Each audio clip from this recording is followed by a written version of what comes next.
बहुत ही important topic है Lokayukta, English में ओम्बुड्समैन, है ना। लोकायुक्त यानी कि लोगों के लिए आयुक्त, है ना, यानी कि जो लोग हैं उनकी यदि कोई प्रॉब्लम है, गवर्नमेंट जो एम्प्लॉयज़ हैं उनके बारे में कोई प्रॉब्लम है तो उसको कौन सॉल्व करेगा? लोकायुक्त उसको सॉल्व करेगा, है ना। देखते हैं।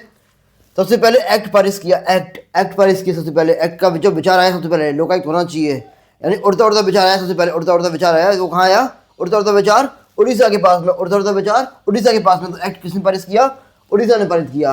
अब उसको लागू कौन किसने किया? सबसे पहले लागू जो करेगा वो बोला कि भैया मैं तो सबसे बड़ा राष्ट्र हूँ, महाराष्ट्र हूँ। तो किसने लागू किया? महाराष्ट्र ने बोला। क्लियर। अब लोकायुक्त के दायरे के बाहर, यानी कि जिसके अगेंस्ट आप कंप्लेंट नहीं कर सकते लोकायुक्त में, वो इसमें आएंगे, है ना। अपन देखते हैं कौन से, है ना। मुख्यमंत्री इसके दायरे से बाहर है। मुख्यमंत्री के आप लोकायुक्त में कोई भी कंप्लेंट नहीं कर सकते हैं, यानी कि कार्यपालिका हो गई एक तरीके से। न्यायिक सेवा के सदस्य, है ना, यानी कि न्यायपालिका हो गई।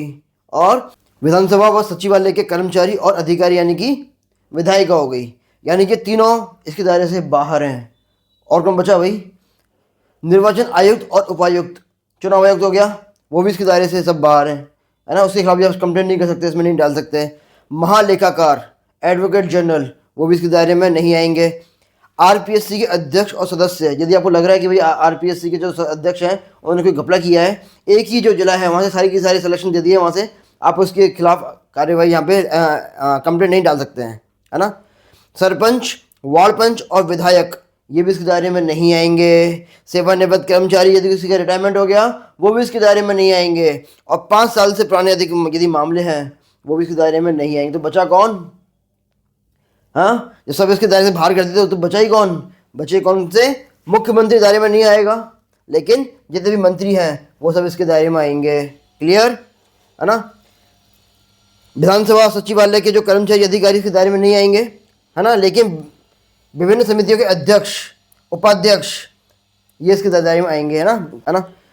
सचिवालय इसके दायरे में नहीं आएंगे, सचिवालय इसके दायरे में नहीं आएगा, इसके कर्मचारी और अधिकारी, लेकिन सचिवालय के जो हेड है, सचिव, वो इसके दायरे में आएगा।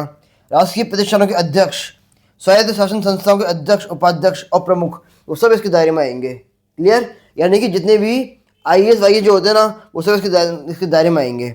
और देखो जी, आरपीएससी के अध्यक्ष और सदस्य इसके दायरे में नहीं आएंगे, लेकिन आरपीएससी के जो सचिव है और कर्मचारी हैं वो सब इसके दायरे में आएंगे। क्लियर। सरपंच, वार्ड पंच और विधायक इसके दायरे में नहीं आएंगे, लेकिन प्रधान और अन्य अधिकारी और कर्मचारी वो सब इसके दायरे में आएंगे। क्लियर है।